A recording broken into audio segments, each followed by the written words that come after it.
এখানে আসেন মাইকে আপনার পরিচয় আগে দিয়ে বলেন। আমার নাম এনামুল কবির রূপম, আমি চ্যানেল আইয়ের স্পেশাল করেসপন্ডেন্ট।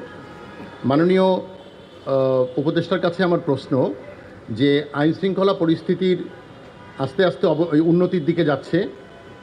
থানার ওসি বদল হওয়ার পরে মোহাম্মদপুরেরও আইন শৃঙ্খলা পরিস্থিতির খানিকটা উন্নতি হচ্ছে এবং সীমিত লোকবল নিয়ে ডিএমপি কমিশনার আইন শৃঙ্খলার উন্নয়নে সব কাজ করে যাচ্ছেন, কিন্তু একটি মহল নৈরাজ্যকর পরিস্থিতি তৈরি করার জন্য ঝটিকা মিছিল সহ অন্যান্য আয়োজন করছে। এটা কেন ঠেকানো যাচ্ছে না মাননীয় উপদেষ্টা? আপনার অনেক অনেক ধন্যবাদ।